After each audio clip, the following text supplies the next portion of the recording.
Hello everyone, and welcome. My name is Kent Trammell, and this is the fourth video in a series of tutorials covering the creation of a realistic portrait in Blender. In part 4, we're going to start shading and lighting our head. We'll create an initial light setup as well as our subsurface scatter shader. We won't be implementing any textures in this video, but instead focusing on what the shader is doing with solid colors. This will provide a good foundation for plugging in our textures later.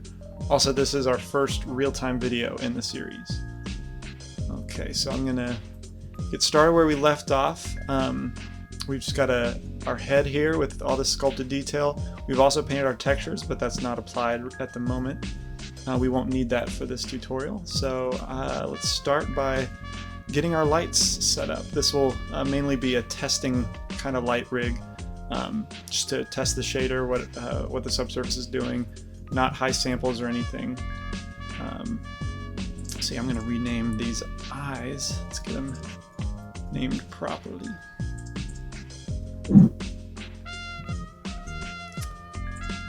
And okay, so let's add a lamp, and this is going to be an area lamp, and we're just going to put this in front of the head, just pointed right at it. Very key light. Okay, so I like the way that this fall off is set up just by default. Keep in mind we are going to change all this for our final render, but for testing, just get something quickly together. I'm going to bump the samples up to 4 on the shadows and turn it to ray shadow. And the size, we're going to change it to 10.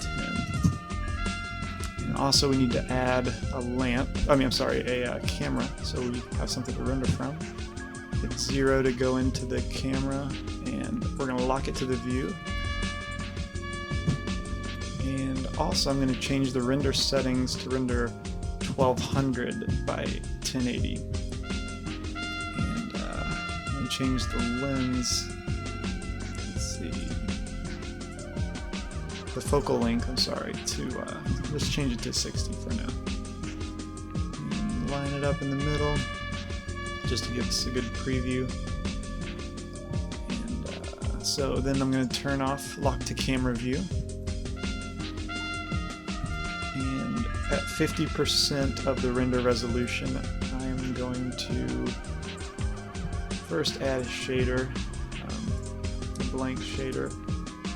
Turn the specular off, and I usually like to turn the value to sort of a mid-gray, and that tells me more information about the light, how intense it is. And yeah, so let's just do a render right now, see what it gives us.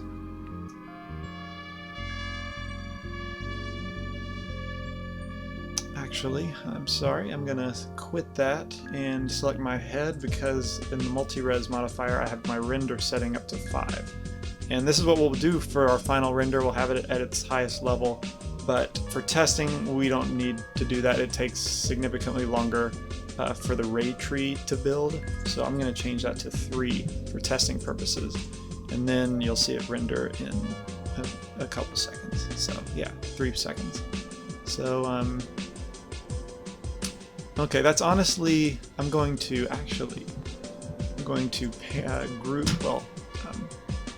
parent the eyes and the head to an empty. And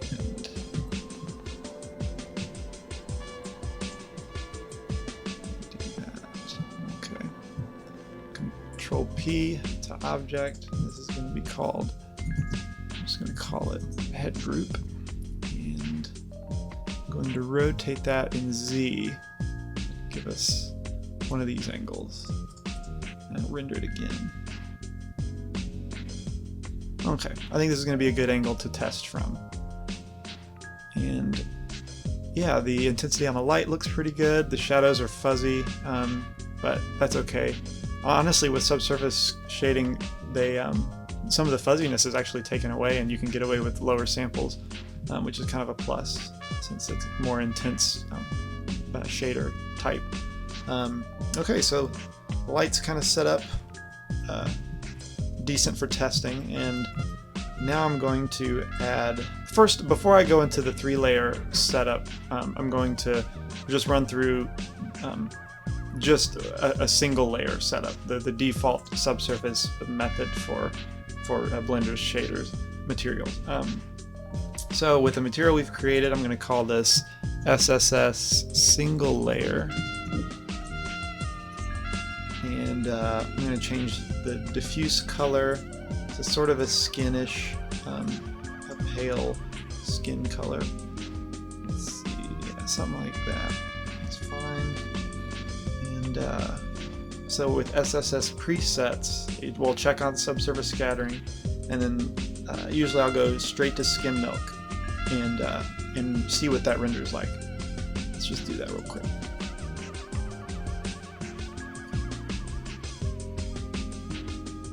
Okay, so we've got subsurface, obviously. It looks, to me, a little bit more like, so the biggest problem here is the scale is way off. Too much light is scattering in, and that's not what we want. So why I like to go into the skim milk and just rendering, it gives me a good base to start from, because the next step is to change this scale over here. So by default, the skim milk scale is at 0.01. And so I'm just going to change it to 0.00, I'm sorry, yeah, 0.01, and render that. I'm going to do it in another slot so we can compare, just see, compare the differences. And okay, so this actually is too far the other way, and there's not enough scatter going on. If we go back and forth, you see a lot of color in the shadows. That's what you're looking for when you're setting up a subsurface shader. What the subsurface does is it scatters light, and therefore where there are shadows, color from your object, whatever, in this case skin, so like an orangey red is going to shine through those shadows, and it's going to soften the shadows and also add color to the shadows. So here we've got way too much color and not enough dark in the shadows, and then in slot 2, way too dark, and you almost can't see any color from the subsurface. So from 0.1 to 0.01 is too much, so now I'm going to jump to 0.03 and change to slot 3 and render again.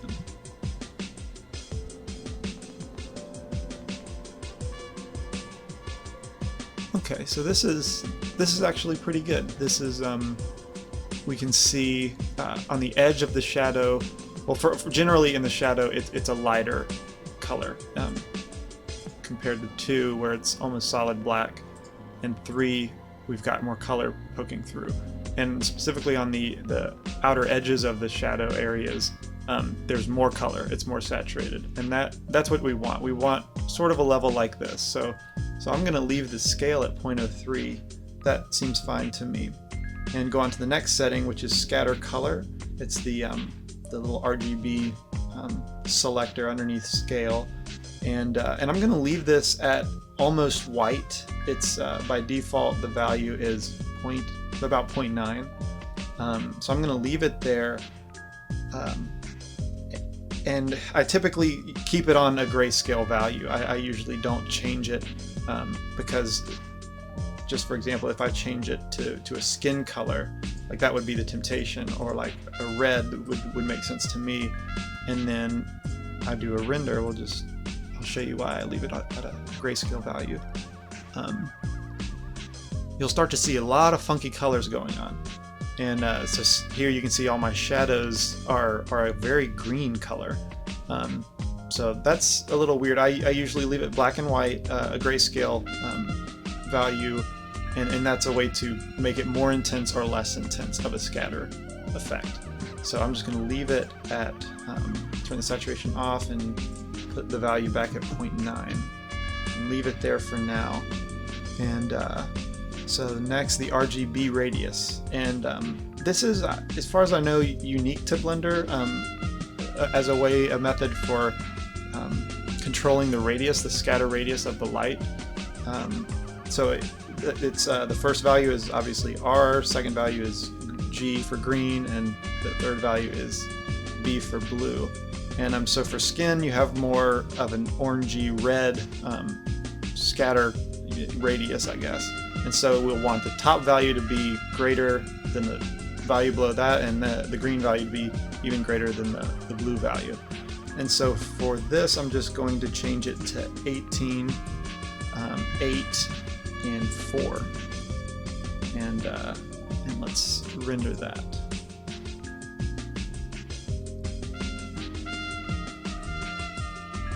Okay, so where before we had more of an orangey, more of an orangey, almost a little bit yellow color, now we've got more of a red color. It feels a little bit more flesh-like.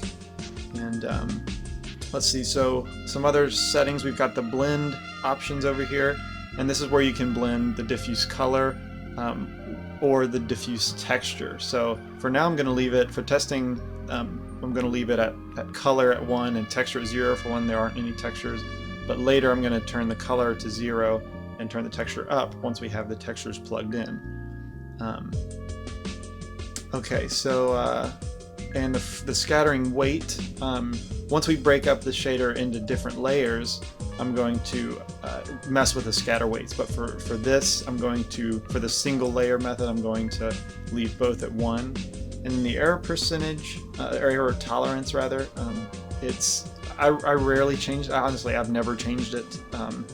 It's a good value at 0.05. But if you for some reason get artifacts or weird artifacts in the subsurface, then that is where you would change the quality. It'll take more time, as the description says.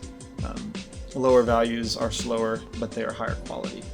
So I'm going to leave it at 0.05. That does pretty well in my experience. And okay, so if we look at this, it's not terrible. Like I actually could, I think a lot of people could get away with this as whether it's a secondary character or even if fleshed out enough and the textures work really well, this could pass as a good subsurface option, to be honest, and I believe that. But since I'm going to try and push this as far as I can, and also coming from a background in Mental Ray and V-Ray, I'm used to the 3-layer system. So thanks to Ben Simmons, he outlined a very good way to composite 3 layers of subsurface together in Blender. And I'm gonna take a lot of that, but I just put it into a single shader that happens at render time. Okay, so yeah, this is the single layer. Now what I'm going to do is I'm going to add 3 more slots in my material slots, and I'm going to change this. I'm going to duplicate the single layer subsurface material. I'm going to rename it backscatter. And this is what we're going to start with. This is just the scatter coming from the backside of whatever model has the shader on it. So with that created, I'm going to turn, let me check my notes real quick. I'm going to turn the diffuse color to a sort of a darkish red color, definitely saturated. So yeah, a dark red, pretty saturated. And intensity of the specular, I'm going to leave it 0. And so with subsurface checked on, some settings I'm going to change our front scatter. I'm going to turn that to 0 because, again, this is only for the back scatter. And let me check my notes. Sorry, I'm going to be doing that a lot. Let's see, scatter color. Yes. I'm going to change that to a value of 0.2, which is going to be below mid-level gray. And RGB radius I'm going to change to 3, 1, and 0.05. Okay, so let's start over our slots, our render slots for comparing, and let's render that. If I'm not mistaken, that shouldn't give us really anything. Yeah, okay, so these values are not any good. The RGB radius I have in my notes as working, but obviously that did not work. So I'm going to, let's bump this up, try and get some subsurface going on. I'm going to change it to 15, 1, and 1. Let's check that out.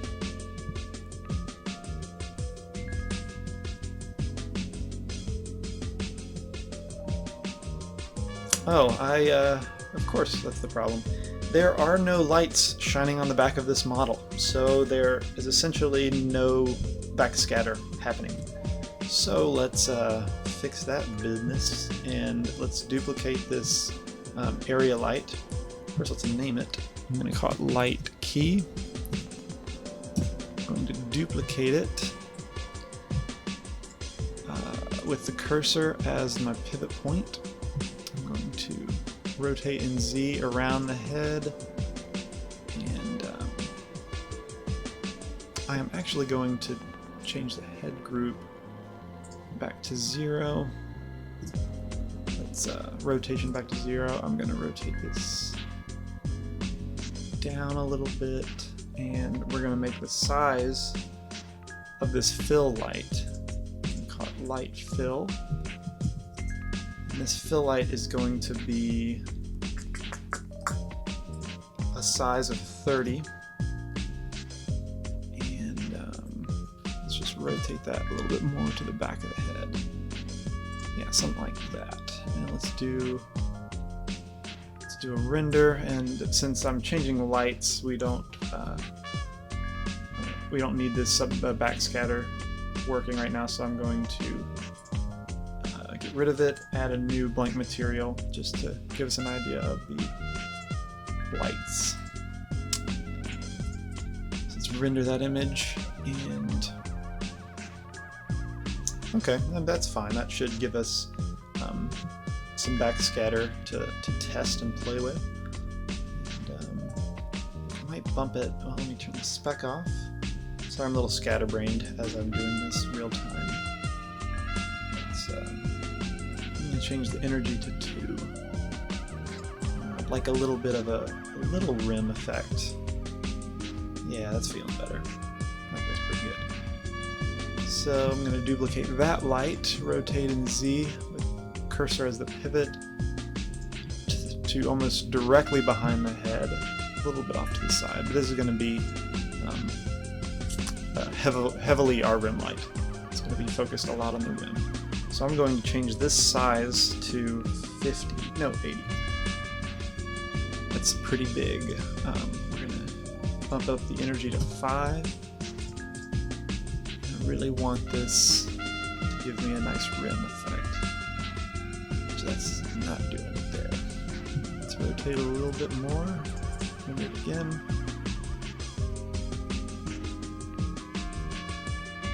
Maybe it needs a little more strength, a little more energy. Let's change the energy to 10. See what that does for us.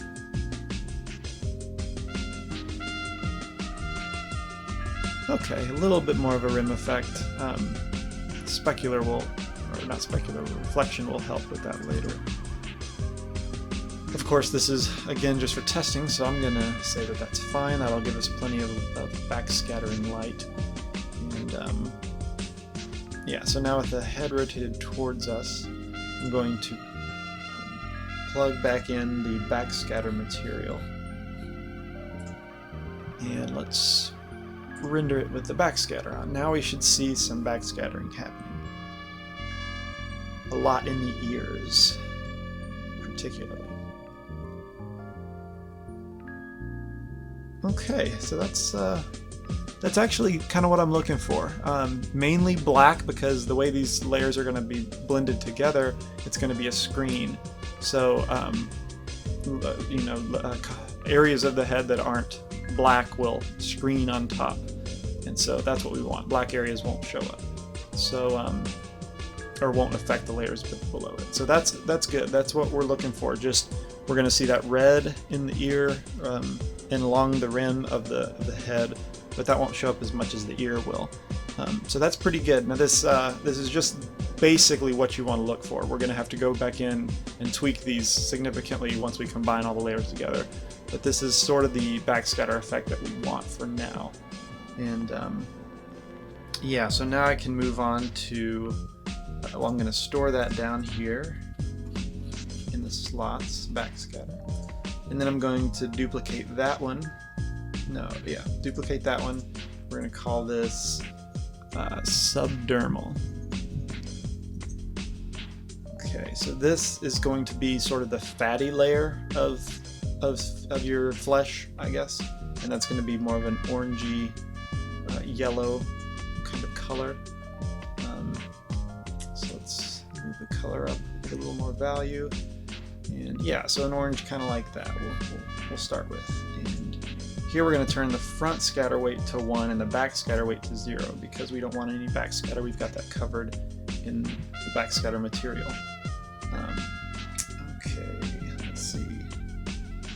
RGB values, let's start from 5, 1, and 1.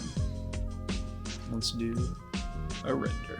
Let's go to next slot, render this.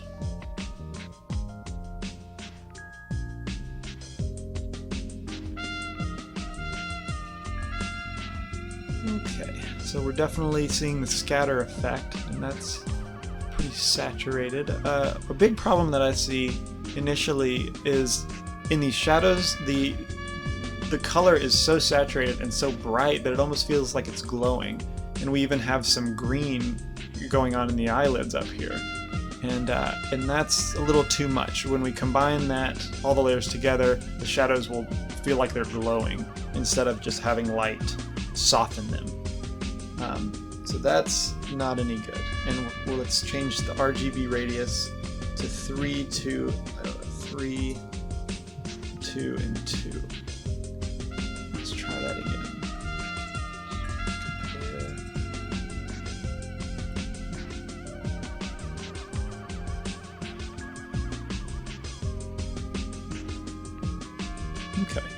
Okay, this is feeling better.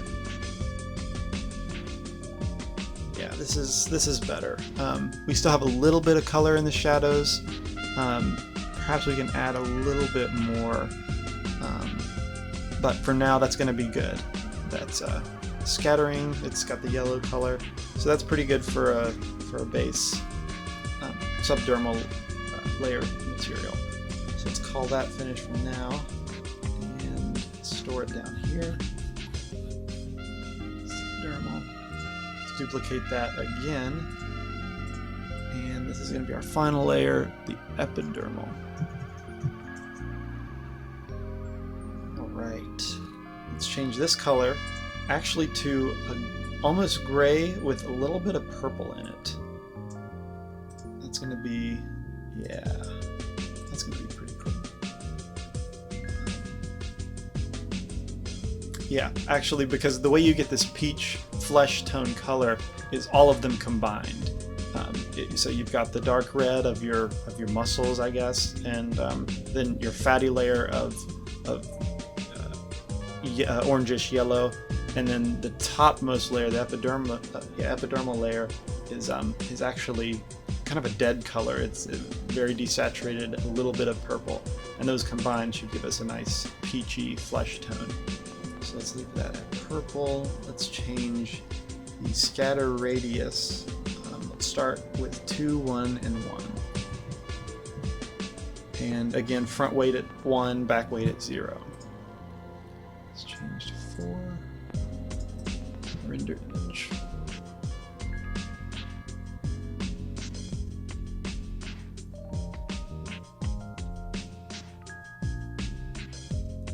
Yeah, that feels pretty good. Yeah, I like that quite a bit. Got enough red popping through in the shadows that should mix well with the layers below it. Yeah, that's pretty nice. For now, all these levels will change once we combine it here momentarily. Okay, so that's good for the epidermal layer. Oh, sorry. I'm going to store it there, and now I'm going to X out of this topmost slot, this first slot, add a new material. We're going to call it SSS Tri-Layer. And then I'm going to turn on nodes, use shader nodes. Okay, so I'm going to split my view here and go to the node editor and materials, and here is our tri-layer node material. So the first one we're going to load, the first material we're going to plug in is going to be our backscatter. So pick that over here in the node editor. I'm going to Shift D this 2 times. For 3 total materials, we're going to next select our subdermal and then our epidermal layer. Okay, now we're going to add a mix node, color mix, and the mix is going to be screen, and we're going to change the factor to 1. Let's duplicate that node. Plug in our other nodes. Okay, and even in the material preview, we can get an idea that this is looking a little fleshy. It's still pretty tan, I guess you could say. So just after combining it all together, let's do a quick render.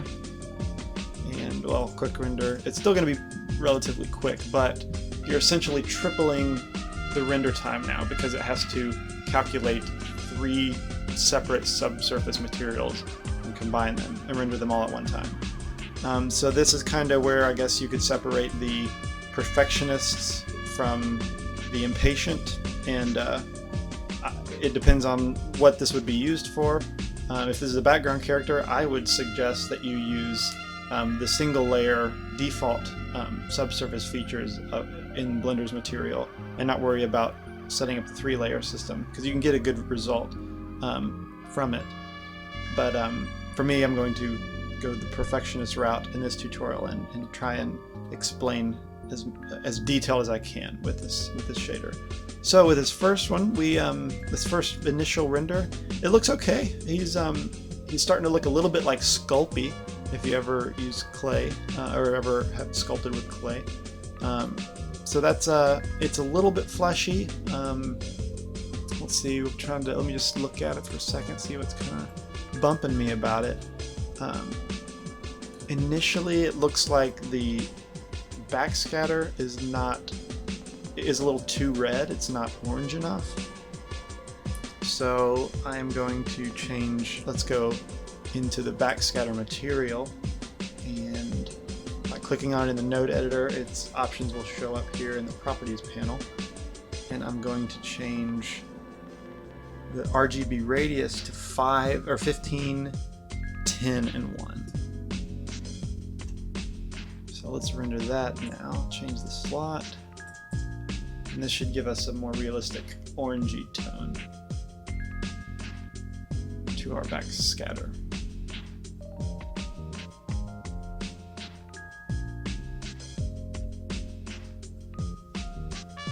So still, even with the 3 subsurface shaders or materials rendering all together, we're still getting a render in, of course this will vary based on your machine, but in about 30 seconds we get a good representation of our render, and that's great for testing. So yeah, I like that color a little bit better. That's more realistic. It's might be me, but I feel like it's not enough backscatter perhaps. So I'm going to stay in the backscatter, and let's first change the material value. Let's change it to 0.5. And here we should see an increase. Yeah, we should see an increase in the value of the backscatter. Like it's going to be more bright.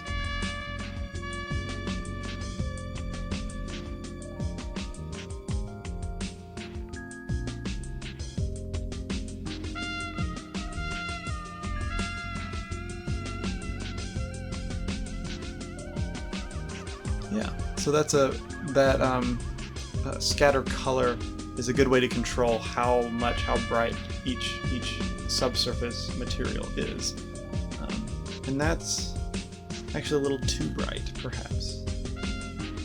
So I'm going to change it to. I'm just going to keep it at 0.3 for now. Okay, so that feels okay for the backscatter for now. And again, I'm not going to be able to, even at the end of this tutorial, say like this is perfect scattering, you know, never have to change this. I'm constantly changing the values all the way up until the final render. Even when I switch or change lighting, I need to switch the values around. I'm not even sure if it's possible, I guess, to have a perfect scatter shader from all angles, all lighting conditions. But this is just kind of to explain the foundation of the scatter shader. But anyway, so I'm going to call this is good for the backscatter. The subdermal is not, that could use a little bit of work. Let's change this RGB radius to 6, 4, and 4, and that's going to double the radius. So right now, let's go back to this other image. Okay. The shadows are still a little bit dark. I would like to see a little more light scattering in to the flesh, specifically on the subdermal layer. So I'm going to go in there, and by doubling the RGB radius for each RG and B, it'll be twice as much light scattering in. So I'm going to change that to 6, 4, and 4. Simple math. And let's see how soft the shadows get now, how much more light is passing through.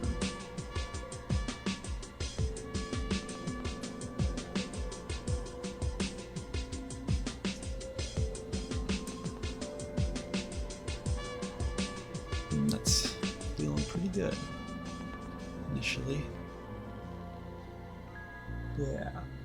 Yeah, it's feeling quite a bit softer and more fleshy. I like that. You can definitely feel it in this ear.